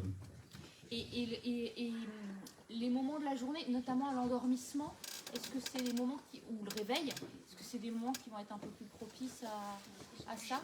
Ces périodes-là, vous savez, quand on se met dans le lit et qu'on n'est pas tout à fait encore endormi, ou quand on est en train de se réveiller, que le réveil a sonné, puis qu'on est encore un peu dans le sac, ces périodes-là, en fait, vous êtes dans cet état modifié de conscience. C'est pour ça qu'à ces moments-là, c'est là que vous pouvez avoir des informations. Et si on capte justement à ce moment-là des images qui nous arrivent dans ces moments-là, comment on peut... Est-ce qu'on doit les interpréter? Comment on peut les interpréter? Il ne faut surtout pas les interpréter. Parce qu'à partir du moment où vous allez commencer à essayer d'interpréter, c'est votre mental qui reprend le dessus. Donc vous allez commencer à trouver une signification, par exemple, ah oui, mais j'ai eu cette image-là, peut-être parce que j'ai vu un film, où on en a parlé, ou quoi que ce soit. Ouais, et hop, là c'est fini, terminé. Par contre, moi ce que je vous conseille, c'est j'ai ce genre d'image qui m'arrive, je prends un carnet, je note. Je ne vais pas y revenir tout de suite. Je vais le laisser dans un petit coin, soit de ma tête ou soit sur mon carnet. Parce que peut-être que dans une semaine, ou peut-être que le lendemain, vous allez avoir une autre partie d'explication qui va vous permettre justement de dire ça a une corrélation avec ce que j'ai déjà vu. Oui. Mais n'essayez pas de mentaliser ou d'essayer de trouver une explication. C'est l'erreur que souvent les gens font, c'est que, admettons, vous avez des capacités extrasensorielles qui se mettent en place. La clairaudience, la clairsentience, la clairaudition, toutes ces capacités extrasensorielles. Ça commence à se mettre en place. Et que vous allez recevoir des informations, des images, des mots. Si vous commencez à essayer d'interpréter, c'est fini. Vous ne saurez pas si c'est un message ou si c'est votre cerveau ou votre esprit qui est en fait en train de vous montrer certaines choses ou qui est en train d'extrapoler certaines choses. Donc c'est pour ça qu'il faut apprendre à effacer sa personnalité. Un médium, quel que soit le travail qu'il fait, le médium, en fait, c'est ça, c'est un intermédiaire. Mais il faut qu'il apprenne à s'effacer pour être justement un canal neutre. Oui. Si vous commencez à mentaliser, c'est comme si vous envoyez des interférences à ce que vous recevez comme message. Donc, c'est fini. Qu'en est-il des rêves par rapport aux vies antérieures? Alors, les rêves, ça peut, tout ce qui est la période des rêves, en fait, ça peut être une source d'information. C'est-à-dire que vous pouvez, quand vous êtes dans la période d'endormissement, alors ça dépend laquelle, si vous êtes vraiment dans la période où vous êtes complètement endormi et que là votre corps se relâche et tout ça, là vous allez pas vous rappeler en fait de certaines choses, mais vous pouvez avoir ce genre d'informations. Ce qui est important, c'est de savoir que souvent, quand vous vous réveillez le matin, un rêve classique, notre esprit, notre cerveau, il a cette capacité de faire le tri, le ménage dans tout le bordel qu'on a dans la tête, tout ce qu'on a vu la journée d'avant, les chiffres, les factures, toutes ces choses-là qui nous en compte, donc il fait le ménage. Ça peut s'interpréter dans des rêves. J'ai le rêve d'une facture énorme, ça c'est votre cerveau qui est en train de faire le ménage. Oui. En général, quand vous vous réveillez le matin, 7 secondes après votre réveil, ça disparaît. Vous ne vous en souvenez plus. Essayez de vous souvenir d'un rêve comme ça. Il y a des gens, toute la journée, ils vont dire ah, mais j'ai fait un rêve, mais je n'arrive pas à m'en rappeler. Parce que ce n'était pas un message. Par contre, les rêves récurrents. Quelque chose qui revient régulièrement, où vous allez vous rappeler, il y a quelque chose qui a été marquant dans le rêve. Alors, même si c'est un peu décousu, parce que vous êtes dans un monde différent. Donc c'est un peu décousu, ça peut être interprété de façon différente. Mais si ça vous revient, que vous vous rappelez de ce rêve après les 7 secondes, et que ça reste la journée que vous posez des questions, là il y avait quelque chose, c'est un message. Ouais, message ou une indication. D'accord. Question ?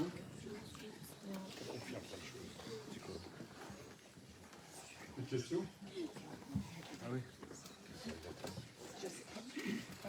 Donc voilà, alors pour en revenir, parce que là on s'est un peu écarté de tout ce qui était vie antérieure, mais les vies antérieures, il faut bien comprendre que c'est pas uniquement un exercice pour juste s'amuser puis savoir, si c'est amusant quand on le fait entre nous, des choses comme ça, mais c'est vraiment, ça donne vraiment beaucoup d'indications, d'accord. Une personne, ça m'est arrivé d'avoir une personne, par exemple une femme, dans une incarnation, je la vois, on me montre que ça dépend de l'époque et tout ça, mais on me montre que cette personne, à chaque fois, elle se retrouve seule. Son mari, le mari s'en va, ou le mari est violent, ou elle se retrouve avec des enfants, à élever seule. Vous voyez ? Souvent, la personne, ça suit de génération, enfin d'incarnation en incarnation, dans une situation différente, mais c'est quelque chose qui revient. C'est ce qu'on appelle un cercle, un cycle qui s'est mis en place. Et la personne me regarde et me dit, mais aujourd'hui, je viens de me faire larguer par mon mari, il vient de me lâcher, je me retrouve toute seule, avec 2 enfants, à vivre dans un appartement, je ne sais pas comment je vais faire. C'est exactement la même situation. Comment je peux faire pour essayer de mettre un fin fin à ce cercle. Là, le fait de se retourner sur nos vies antérieures, d'avoir cette lecture de vie antérieure, ça nous permet de comprendre pourquoi on traverse ce cercle. Là, cette personne, à un moment donné, il fallait qu'elle prenne conscience qu'à chaque fois qu'elle tombait sur un homme, c'était pas le bon. Donc elle tombait sur un homme qui allait être violent, qui allait être possessif, qui allait l'enfermer dans quelque chose. Donc il faut qu'elle sorte de ça. Quand elle a l'information, elle va prendre conscience, elle va commencer à se dire « Ah, le prochain, je vais faire attention. » D'accord ?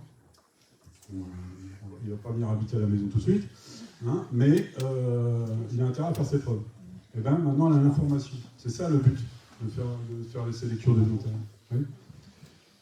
J'ai eu aussi le cas, je vous donne un exemple pour bien vous montrer, le cas d'une dame qui me dit, donc c'était pendant une lecture de vie antérieure, et elle me dit, mais alors, je vous pose la question, j'ai eu un enfant mort-né. Enfin, j'étais enceinte, j'étais avec mon mari, et mon enfant est mort avant naissance. C'est-à-dire qu'il était décédé in utero. Je dis bien qu'on est pour ça. Bref, donc elle me demande, elle me dit, mais est-ce que je peux avoir un contact avec cet enfant pour essayer d'avoir une information? Pourquoi il est venu? Pourquoi il s'est présenté? S'ils choisissent l'incarnation, pourquoi il vient et puis qu'il s'en va avant de naître? Et donc là, je lui fais sa lecture de vie antérieure, et hop, on retombe dans un schéma classique. Violence envers les femmes, séquestration, viol, hein, la totale. Je lui visualisais la tête que cette pauvre dame elle avait. Et elle me dit, mais qu'est-ce que je peux faire? En fait, cette dame, elle était avec un mari violent dans cette incarnation présente. Et pour elle, on lui avait dit, vous n'aurez pas d'enfant. Parce que physiquement, vous ne pouvez pas avoir d'enfant. Donc elle était avec ce mari violent et elle tombe enceinte. Elle se dit, miracle, je tombe enceinte. Sauf qu'elle était avec un mari violent. Et son enfant est mort in utero. Et elle me dit, mais quelle est la signification? Vous ne pouvez pas me le dire? Elle m'a même dit bordel de merde. Je suis un peu énervé. Alors je lui dis, bah voilà en fait, le message c'est que votre enfant s'est présenté pour vous dire que vous pourriez avoir un enfant. Que vous n'avez pas de problème physique. Mais c'est pas le moment d'avoir un enfant et surtout pas avec cet homme-là. Et bien vous me croirez si vous voulez. Un an après, à Fougères, je la revois. Elle a quitté son mari. Elle s'est mise avec quelqu'un avec qui ça se passe super bien. Et elle a un enfant aujourd'hui. Donc ça, c'est le genre de choses qui peuvent remonter et nous donner des indications. Des questions? J'en vois un député là.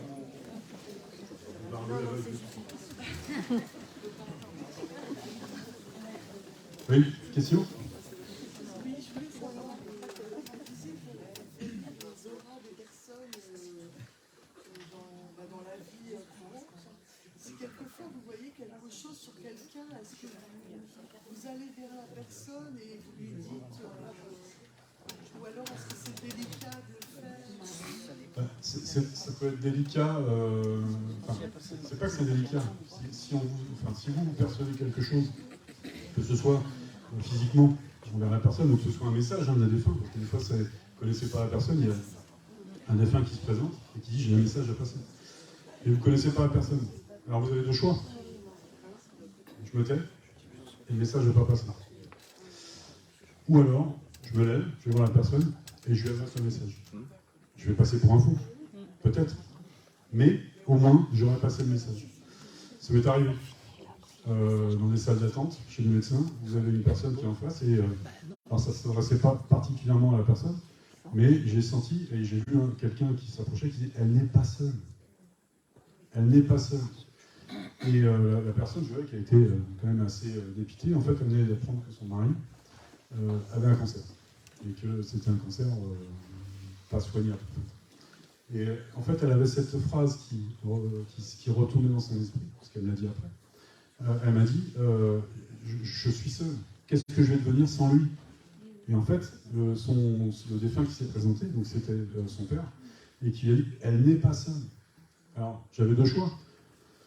Au début, je ne connaissais pas l'histoire, mais je me suis levé, j'ai été la voir et je lui en ai parlé. Elle s'est mise à pleurer, et elle m'a dit c'est la question qui n'arrête pas de me... Qu'est-ce que je vais faire tout ça? Et voilà, ils ont répondu.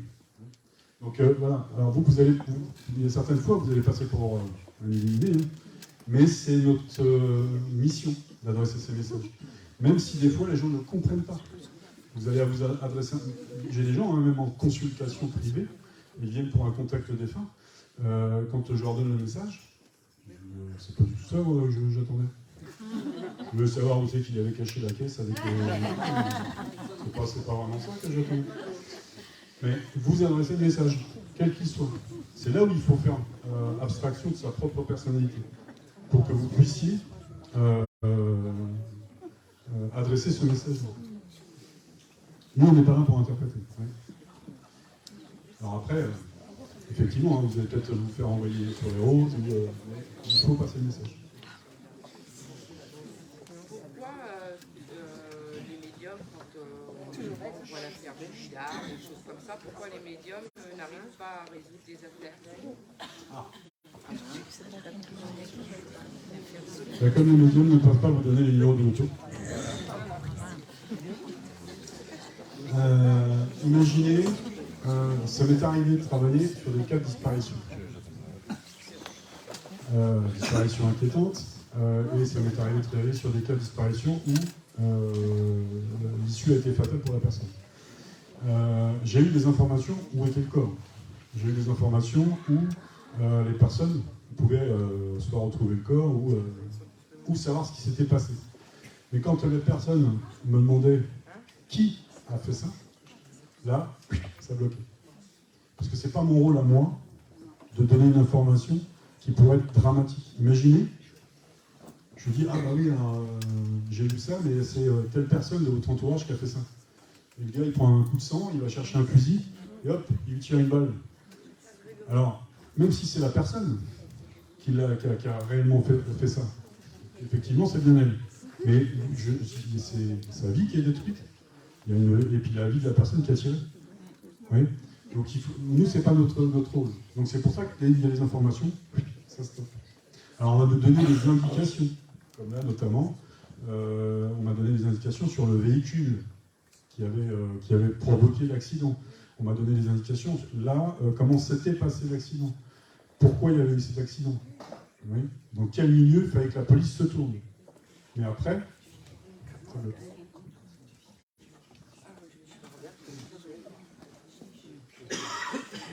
D'autres questions? Est-ce que vous avez des questions sur les vies antérieures? Non? Parce que là, on est parti un petit peu dans tous les sens. Alors après, ça ne me dérange pas, hein, mais...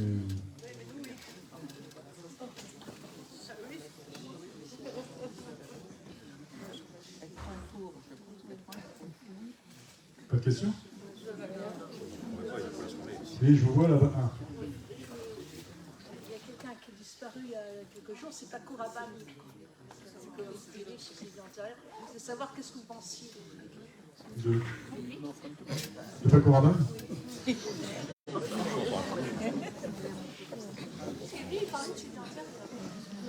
Oui, je connais le personnage, ce côté-là, je le connais, mais après, j'ai rien à y penser. Oui, parce que... Attention, oui, moi, je ne remets pas en cause. Je serais malvenu aujourd'hui de vous dire, ah oui, un tel, c'est n'importe quoi. Parce que si lui, en fait, il a reçu des informations, alors peut-être que c'est sa façon d'exprimer, ou de... Il est dans le show business, enfin il était dans le show business, donc du coup peut-être que c'est sa façon qu'il avait voilà, qui fait que les gens n'ont pas adhéré, mais c'est tout à fait plausible. Vous avez un nombre incalculable de personnes aujourd'hui dans l'histoire qui ont eu ces facultés, qui ont donné des détails. Vous n'imaginez pas le nombre de choses aujourd'hui qui font partie de notre vie courante et qui sont venues d'un rêve, qui sont venues d'une information que la personne elle a eue en tant que flash. On parle de Michel de Notre-Dame. Moi j'aime bien parler de Michel de Notre-Dame, même s'il y en a qui ne l'aiment pas. Hein, Nostradamus. On parle de Nostradamus. Alors, on a extrapolé aujourd'hui, on fait tout un pataquès sur ces révélations. Mais en fait, c'est quelqu'un qui avait cette capacité de voir certaines choses. Et du coup, c'est l'interprétation qui a été faite après qui a changé la donne. Mais il a donné des détails très précis. Aujourd'hui, un autre personnage que il n'y a pas beaucoup de gens qui pensent, mais Jules Verne. Jules Verne, c'était un visionnaire. Pourquoi ? Parce que Jules Verne, quand il a écrit ses bouquins, il les écrivait toujours sous une influence extérieure. Et c'est lui qui racontait ça. Il disait toujours, quand j'écris, j'ai cette influence extérieure qui me donne des détails. Et aujourd'hui, il a donné des détails, il a fait des écrits sur des choses qui existent aujourd'hui, qui n'existaient pas à son époque. Vous voyez ce que je veux dire ? Tout ça. Donc on ne peut pas dire, bah, c'est du n'importe quoi, c'est de la foutaise ce qu'il dit. Donc il faut toujours garder cet esprit ouvert. Ça, c'est important.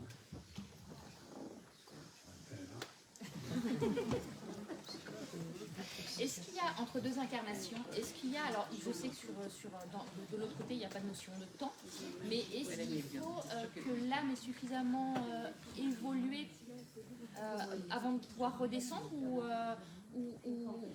pas? Ou est-ce que ça peut être très rapide en fait entre deux incarnations? En fait, tout dépend de son expérimentation. C'est-à-dire que si l'âme qui vient de quitter son corps a eu une incarnation où elle a augmenté son taux vibratoire parce qu'elle a fait tout ça, elle va pouvoir se réincarner très rapidement. Il y aura moins de prise de conscience, moins de travail à faire sur la compréhension de ce qu'elle a pu ne pas faire ou mal faire. Vous voyez ?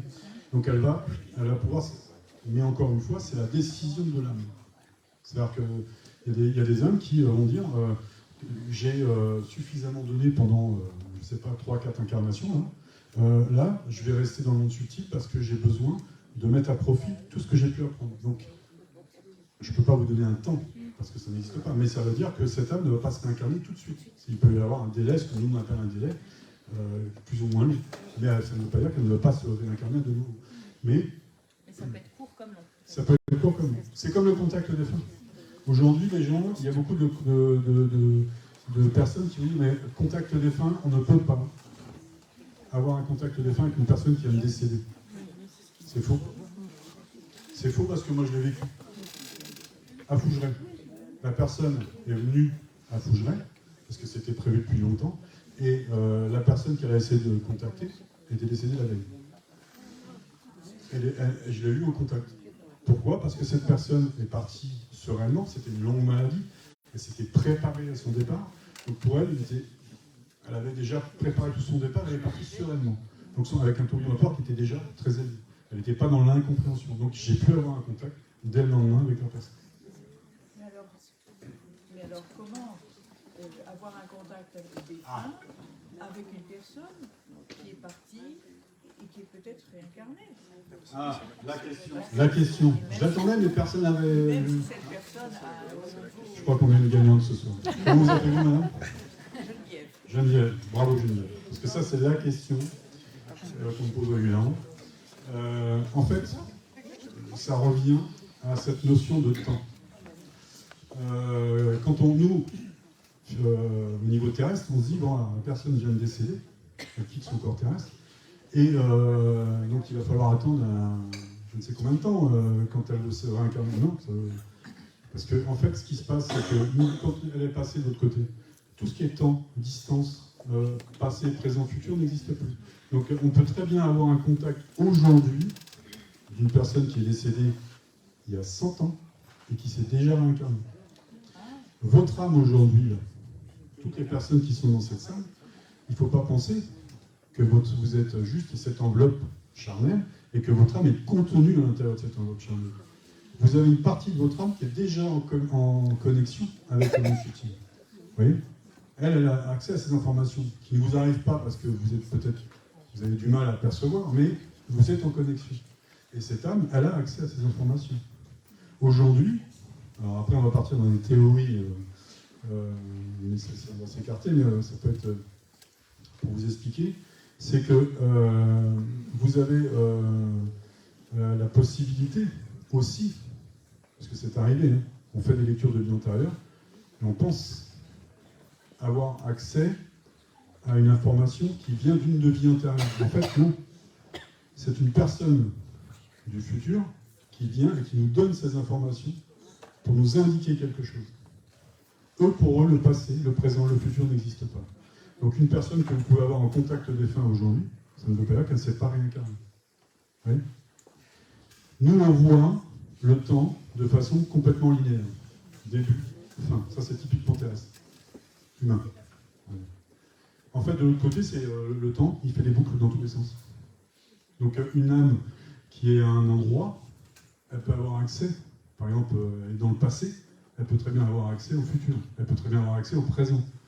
Oui, elle peut très bien être déjà incarnée et en même temps envoyer un message assez proche. C'est ça, c'est cette notion qu'il faut aussi. Alors, c'est la plus grosse partie, surtout quand on parle de vie antérieure, c'est toute cette notion qu'on a, cet apprentissage de notre vie, de notre éducation. Faut tout mettre de côté. Moi, je dis souvent, les gens, quand ils viennent me voir, ils me disent mais comment il faut faire pour se réveiller spirituellement? Je dis la première chose, tout ce qu'on vous a appris, foutez tout à la poubelle. C'est la première chose à faire. Parce que si vous restez sur des acquis de ce qu'on vous a appris à l'école, ce qu'on vous a appris dans votre famille, dans la religion ou quoi que ce soit, vous allez rester bloqué. Vous allez dire non, c'est pas possible. Comment je peux parler avec un défunt alors qu'il est déjà incarné? Mais c'est pas possible, ça ne fonctionne pas. Sauf si vous avez cette prise de conscience et que vous effacez tout ça. Et là, à ce moment-là, vous avez accès à une conscience élargie qui va vous permettre d'avoir accès à toutes ces informations. Et vous allez voir le monde différemment. Moi, je dis souvent que, en tant qu'être humain, on regarde le monde comme si on regardait à travers un tube. Donc on voit uniquement ce qui est au bout du tube. Le réveil spirituel, c'est de retirer ce tube. Et là, vous allez voir le monde tel qu'il est réellement. C'est ça, le réveil spirituel. C'est pas des choses fantastiques. C'est pas des choses extraordinaires. Elles sont extraordinaires parce qu'on ne les comprend pas. Parce qu'aujourd'hui, on n'a pas de choses tangibles pour expliquer tout ça. Mais si on avait dit, au Moyen-Âge, on avait dit au baron, je ne sais quel château, que s'il appuyait sur un bouton, il allait avoir la lumière qui allait s'allumer, il vous aurait dit, non mais ça va pas, vous êtes complètement hérétique. C'est sorcellerie. Oui, parce qu'on ne le comprenait pas à l'époque.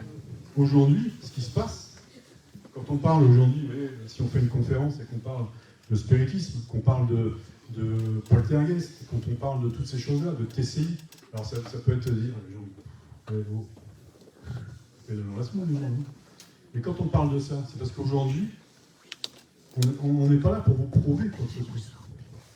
On est juste là pour éveiller les consciences, pour vous dire, ça peut exister. Il y a quelque chose. Donc, interrogez-vous. Faites votre propre expérience. Et quand on parle d'âme retrouvée, c'est qu'elle a été perdue à un moment donné.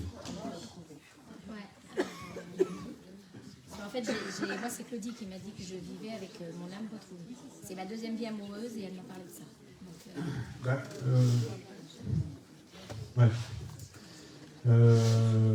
en fait, quand on parle d'âme retrouvée, c'est que vous avez ce que j'appelle tout à l'heure la famille d'âme. Vous avez des personnes que vous allez recroiser différemment dans différentes situations tout au long de votre incarnation. À un moment donné, ça peut être un père, dans une autre incarnation, ça peut être une sœur, enfin bref, vous allez la retrouver régulièrement. Puis à un moment donné, cette âme, vous allez nouer un lien très très fort avec elle, parce que vous avez vécu peut-être une situation très forte dans une incarnation précédente. Vos chemins vont se séparer à un moment donné, pour raison X ou Y, mais à un moment donné, vous allez retrouver cette âme, en fait, qui fait partie de ce qu'on appelle votre famille d'âme. Là, on est dans une âme, ce qu'on appelle les flammes jumelles, toutes ces choses-là. Et là, vous allez avoir cette reconnexion d'âme. C'est-à-dire que quand vous allez rencontrer cette personne, vous allez savoir tout de suite que vous l'avez retrouvée. Que ce n'est pas une personne que vous venez juste de croiser. Oui. Non, je la connais. Ça fait 10 minutes qu'on parle ensemble, mais j'ai l'impression de la connaître depuis 10 ans. Je sais exactement ce que la personne va me dire avant qu'elle le dise. Ça, c'est la reconnexion d'âme. Souvent, c'est une âme avec laquelle on a eu beaucoup d'expérimentation. Oui. Donc ça, si elle vous a donné cette indication-là, c'est que forcément, vous allez retrouver cette âme.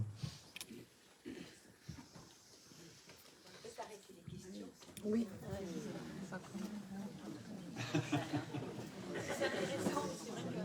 Non, mais moi, après, je...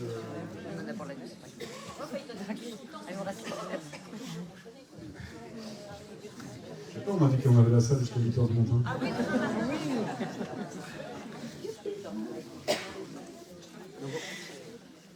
Ouais, on peut faire une petite pause et puis le temps de préparer les photos, tout ça. Vous avez plus de questions? Non, je ne sais pas. Merci. Merci à vous.